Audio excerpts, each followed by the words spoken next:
But joining us in the studio this morning are the Labour MP for Canterbury, Rosie Duffield, Hannah Perkin, the Lib Dem candidate for Faversham and Mid-Kent, Maria Caulfield is the Conservative MP for Lewis, and Tim Vince is the Brexit Party candidate for South Thanet. Welcome to all of you, and we'll try and hear as much as we can from you on our subjects of the day.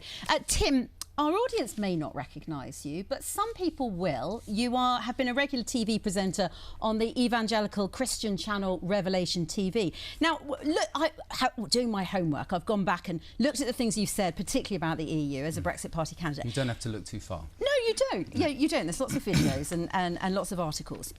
Pretty much everything you've expressed until recently about the EU is expressed in spiritual terms, along with your views on other political issues like sex education and equal marriage. Since you became a candidate in the middle of August, that appears to have changed. Why? Not at all. You haven't been doing that much research. You've just looked at the front of the internet. The founding myth of the EU is actually of the exploitation of women. You have the statue of Zeus with Europa riding, and it's based on deception, abduction and rape.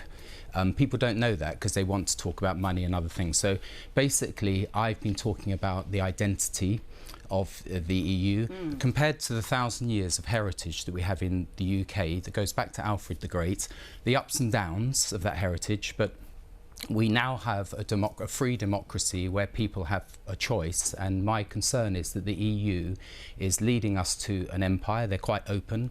The Lib Dem conference, you know, Guy Verhofstadt saying we need an empire to counter the others, and that is basically totalitarian, which takes away the choice of the democratic elector. Let's look at some of your statements about the EU then. There's a video of you speaking to Christian followers at the Revelation International Centre in 2018, where you describe the EU as wicked.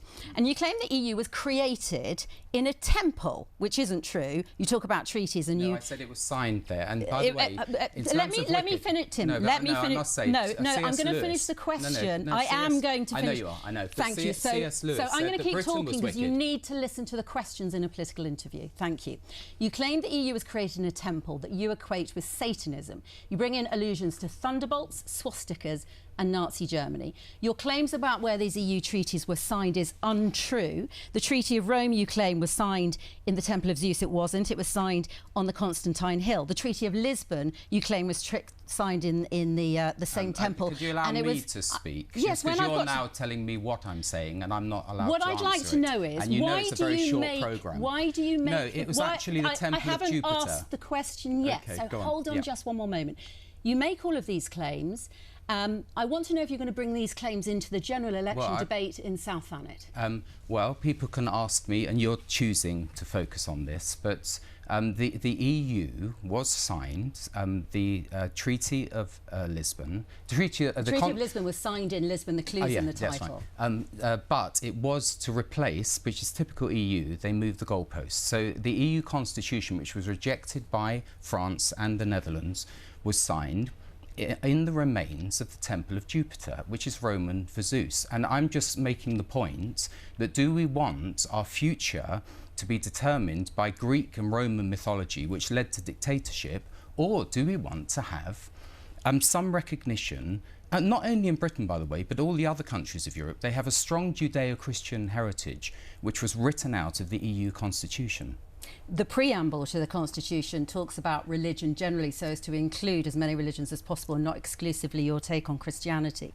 You also blame the EU for changing the definition of marriage, causing equal marriage to spread across the whole world. You do realise that that was domestic legislation, don't you, not EU legislation? In Britain it was the Marriage Act 2013. OK, so one of the issues that we're facing in this election is trust. The Conservatives and the Lib Dems went into a coalition. There was no mention whatsoever of the redefining of marriage.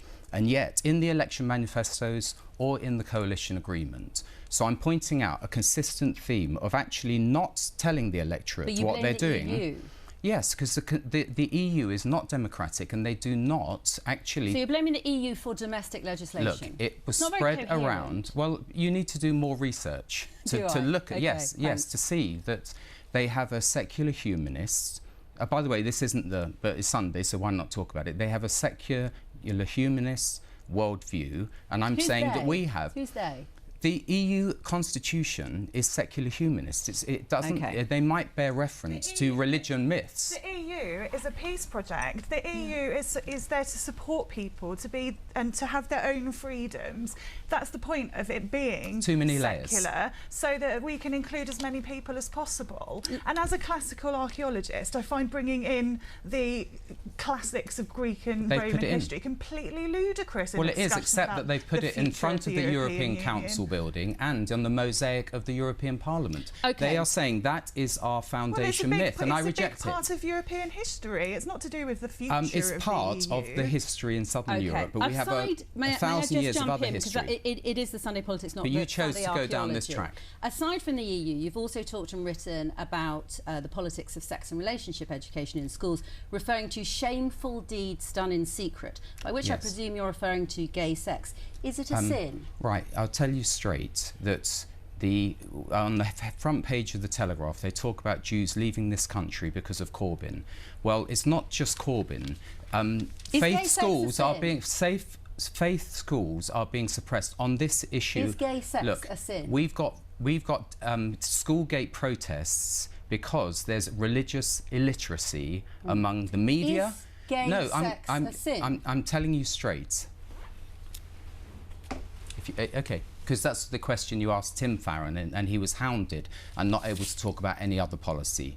I happen to have a classical, traditional Christian position on sin. Tim Farron was hounded by the media. Tim Farron and thrown out by the Lib Dems. Never voted once. And thrown out by the Lib Dems. Hannah, if you could just pause for a moment. I think it's something that the people of South Thanet might like to know is when you refer to shameful deeds done in secret, are you referring to gay sex, and is it a sin? I think that one day everything hidden will be brought to light, and my life, your life, all of our lives, and things that are cooked up, let's say in the EU, will eventually come to light. But the problem is we only have a short chapter of 6 weeks where you should be scrutinising Boris Johnson's deal.